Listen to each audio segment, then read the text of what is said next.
السلام عليكم ورحمة الله وبركاته. اللهم صل وسلم وبارك على سيدنا محمد وعلى آل سيدنا محمد. لك الله يا نادي الزمالك، لك الله يا جمهور نادي الزمالك العظيم. اللي بيحصل في الزمالك ده يا جماعة يعني كفاية بقى، كتير قوي كتير قوي كتير. واللي بيحصل ده برضو سببه ناس معينة. سببه ايه بقى؟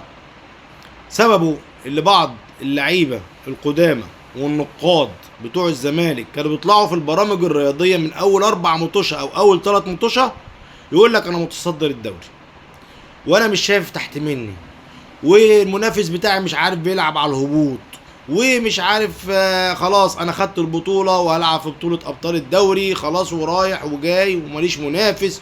وقعدوا يتكلموا كلام كله فارغ وكلام كله ما يتقالش، لان كان لسه الموسم ولسه يعتبر الجدول وهمي. يعني ايه جدول المسابقه؟ ترتيبه وهمي. ما ينفعش اول ما اطلع اول 3 4 مطوشه اقول انا متصدر، انا مش شايف تحت مني، انا مش عارف ايه، وانا هغلب بسكور الفرق، وانا مش عارف معايا لعيبه محترفه عاليه ولاعيبه. يا جماعه اصبروا، لسه المشوار طويل، لسه عندك سكواد ما بانش، لسه عندك مدير فني ما بانش شغله ايه، طريقته ايه، انتاجه ايه، ما بانش. لا، طلعنا وقلنا لا احنا احسن فرقه، احنا خلاص هناخد الدوري، احنا اللي هيقابلنا مش عارف ايه، ده احنا عندنا اخوان بزيره، ده احنا عندنا شيكو بنزا، ده احنا عندنا معالي، ده احنا عندنا مش عارف ايه، ده احنا بص اي حد هناخده. ايه ده؟ هو في كده يا جدعان؟ هو في كده يا جماعه؟ هو انت اصلا لعبت لسه يا جدع؟ هو انت لسه قلت في الدوري حاجه؟ ده لسه 3 4 مطوش، لسه الدوري طويل. تطلع تقول لي اصل انا مش شايف تحت مني ايه، اصل الفريق اللي هو كان جايب اسماء تقيله بينافس على الهبوط. الكلام ده الفاضي ده انت لسه بتقول يا هادي. اديت بقى ايه بقى؟ اديت احاء لمدير فني اللي الدوري بتاعك خلاص بيخلص، اديت احاء للعيبتك اللي انتوا افضل لعيبه في الدنيا دي كلها. لا ده احنا عندنا ناصر ماهر ايه، وعبد الله ايه، وشيكو ايه، ومش عارف بزيرة ايه، وعندنا بقى بصوا التقالة كلها. لا، ده الدوري كان بدري قوي. ده اولا بالنسبه للاخوه اللعيبه القدامى والنقاد الرياضيين اللي كانوا بيطلعوا يتكلموا في البرامج. نيجي بقى نتكلم على الاداره اللي مش عارفه تجيب او تصرف 3 شهور للعيبه لحد الان.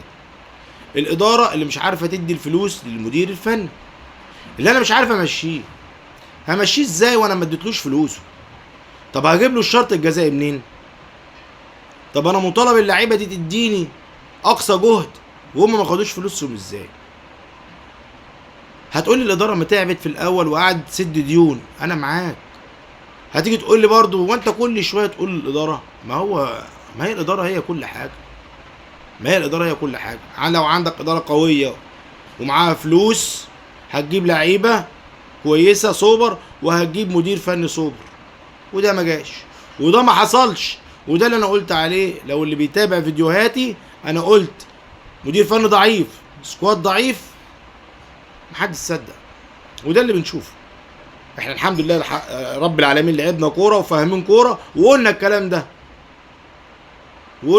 ده. والله اللي متابع فيديوهاتي كنت بقول لسه بدري على الكلام اللي بيقولوه النقاد واللاعيبه القدامى بتاعه تصدر الدوري والكلام ده كله. فبالمنظر ده اللي احنا شايفينه بتقول لي اداره. ايوه اداره، ما انت سبت جون ادوار هو اللي بيتحكم في الدنيا كلها. جبنا مدير فني على الله حكايته، قال لك ده ايه ما هو بيقول لك ايه بقى، عندنا هنا في مصر بنقول الجواب بيبان من عنوانه. خلاص. طب الراجل بقى ده السي في بتاعه ضعيف، الراجل فيريرا ده البلجيكي ده اصلا السي في بتاعه ضعيف. فانت قلت لا ده ممكن بقى هيعمل مع الزمالك ولسه شاب وهيعمل سي في جديد مع الزمالك وهيأدي وهيعمل ده كله. يا عم ما احنا بنقول الجواب بيبان من عنوانه. ده راجل مش هيديك اللي انت عايزه لنادي الزمالك. ده راجل يمسك فريق في الوسط، يمسك فريق بيهبط، ده اخره. لكن هتيجي تقول لي الله، طب ما في ناس مسكت الفريق المنافس وهي كانت السيره الذاتيه بتاعتها كانت مش معروفه. بس الفريق المنافس فيه اداره فيها فلوس، في لعيبه بيجيب لعيبه سوبر، فهم اللي بيصنعوا المدرب، مش المدرب اللي بيصنعهم. احنا بنتكلم بحق. ما احنا عايزين احنا هنا معايا انا يا جماعه اعرفوا اللي انا بتكلم بمورد الله. ما بعرفش اتكلم الكلام اللي هو المزوق دوت. انا بتكلم بمورد الله. الاهلي هو اللي بيصنع مدربين، مش المدربين هم اللي بيصنعوا الاهلي. لا، الاهلي هو اللي بيصنع مدربين. فاحنا حبينا نعمل تجربه جديده، جبنا مدير فني على الله حكايته وقالوا هيعمل حاجه. مش هيعمل حاجه. ده راجل بيبقى غالب الماتش بيعمل تغييرات وبينزل الشوط الثاني يا يتغلب يا يتعادل. طب هنفضل كده؟ ما انا بقول لكم الاداره اهو. ما انا بتكلم بقول الاداره اهو. لو انتوا مش عارفين تمشوا الراجل دوت وفي شهر واحد تجيب 5 6 لعيبه سوبر، امشي بقى. امشوا خدوا بعضكم كده وقولوا شكرا احنا عملنا اللي علينا. سدينا 3/4 الديون اللي عليكم وجبنا لعيبه على قدها ومش هنقدر نعمل حاجه اكتر من كده. هقول لك شكرا، والله اقول لك شكرا، بدل ما تخلوها تخرب خالص. نخلي المركب يعني يبقى المركب يعني فيها خرمه قد كده، خرمه قد كده، المركب فيها خرمه قد كده، هنخليه بقى قد كده. لا خليها وهو صغير كده وقولوا سلام عليكم. رمموا انتوا بقى الايه؟ مركب الزمالك دي رمموها. احنا عملنا اللي علينا ووصلنا بالترميم لحد الحته دي، واقفلوها بقى. يجي بقى ايه؟ لجنه جديده، يجي ناس بقى تعرف تدير نادي الزمالك، يعرفوا يجيبوا موارد ماليه، يعرفوا يجيبوا لعيبه. مش كل مره هنقول الكلام ده يا جماعه، لكن هو ده اللي صح. لكن بالمنظر بتاع مدير فني زي ده، مدير فني زي ده، سكواد زي ده، مش هناخد حاجه. وقلت لكم كل مره يا رب ظن يخيب، بنيجي برضو المباراه اللي بعدها كده. هتقول لي اصل انت مش متفائل. يا جماعه التفاؤل ايه؟ وايه اللي دخل ده في ده؟ دي معطيات بنشوفها. لو انا عندي الناس دي واخده حقوقها اللعيبه وفيهم 5 6 لعيبه سوبر يشيلوا الفرقه وفي الحاجات دي كلها موجوده، صدقني هنمشي في المركز الاول ومش هتنزل. لاني بصراحه ده يعتبر من اسهل الدوريات. فريق المنافس جاب قلنا لعيبه واسماء رنانه كلها، لكن في عندهم مشاكل. ما استغلناش احنا الحاجات دي، ما استغلناش. كنا ماشيين الاول وتمام التمام وراكب الدوري، قلنا نمشي على الله كده والدنيا تمشي معانا بقى على كده. لا ما استغلناهاش، بقينا بنفرق النقط. اللي عايز نقطه خد، اللي عايز 3 خد، مفيش مشكله.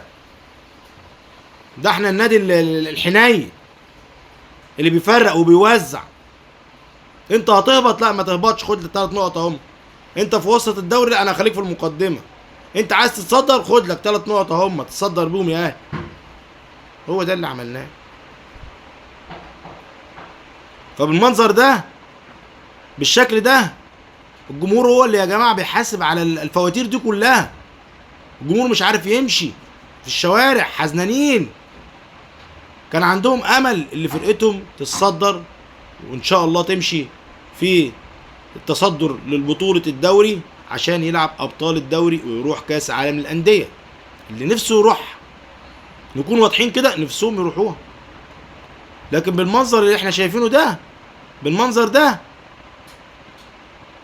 احنا الكونفدرالية لو رحناها يبقى تمام بالمنظر اللي احنا فيه ده. فاللعيبه اللي احنا جبناها مع احترامي ليهم يا جماعه، لازم دلوقتي نقول قبل اللعيبه انت في توقف للدوري، لازم نقعد مع اللعيبه توقف للدوري عشان خاطر تجمع المنتخب المباراه اللي جايه ان شاء الله ونفوزها ونوصل باذن الله كاس العالم ان شاء الله باذن الله يعني. فانت لو التوقف ده الاداره تقف مع نفسها. هل في اي موارد للنادي هتيجي؟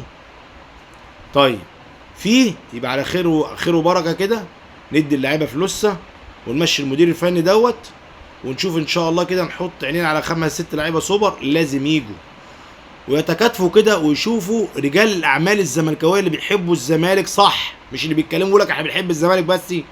لا، ما هو في ناس بيقول لك انا زملكاوي ومش عارف ايه وبحب الزمالك وهدي واعمل وما بيدوش.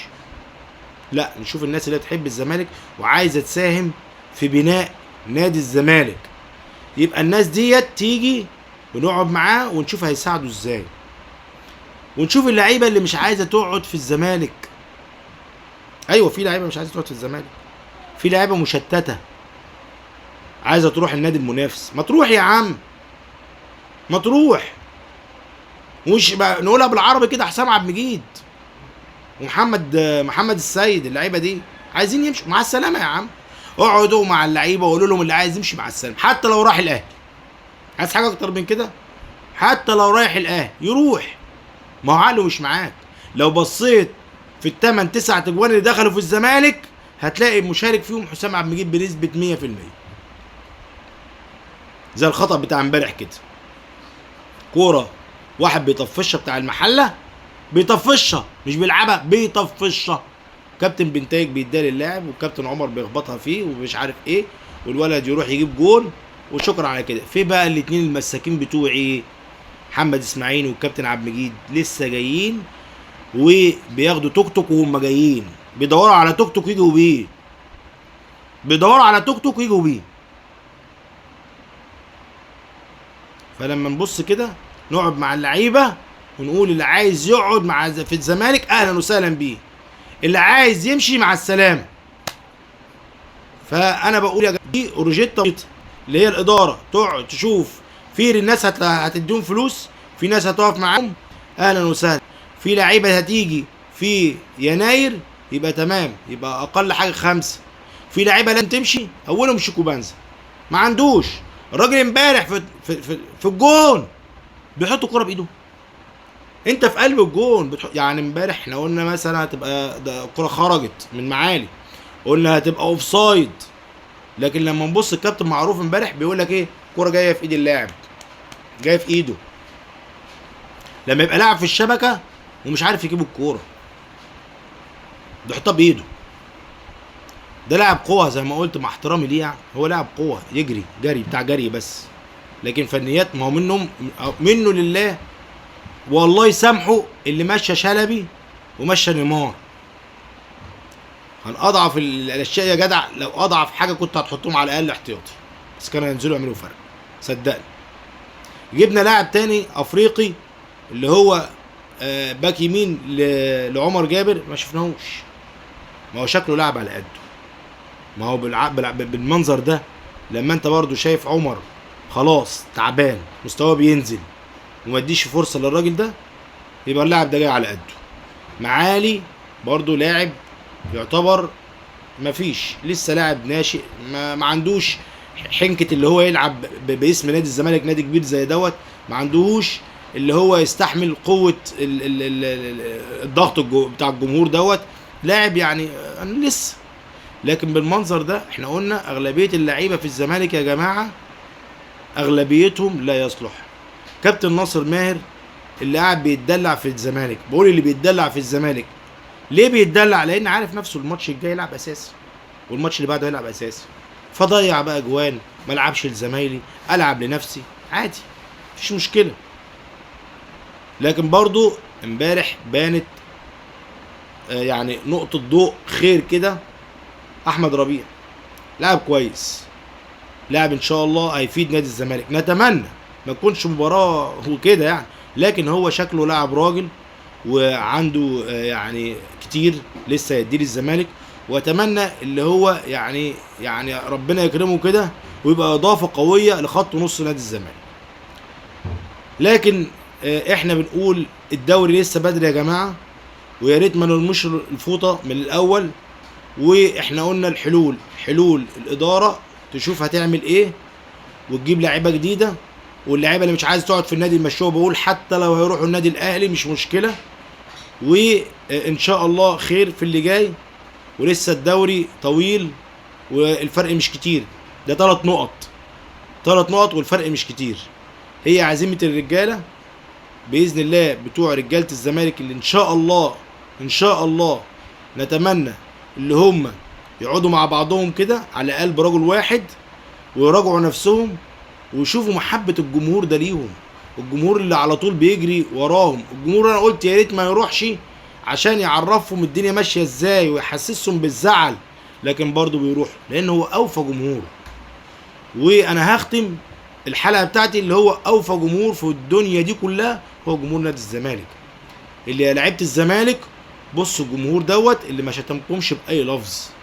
حتى امبارح وهو بيتكلم مع اللعيبة كان بيعتب عليهم.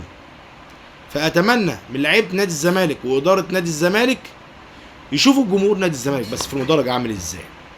وإن شاء الله اللي جاي نتمناه يكون أفضل لنادي الزمالك نادينا العظيم، واللي جاي بإذن الله يكون أفضل بإذنك أنت يا رب. شكرا.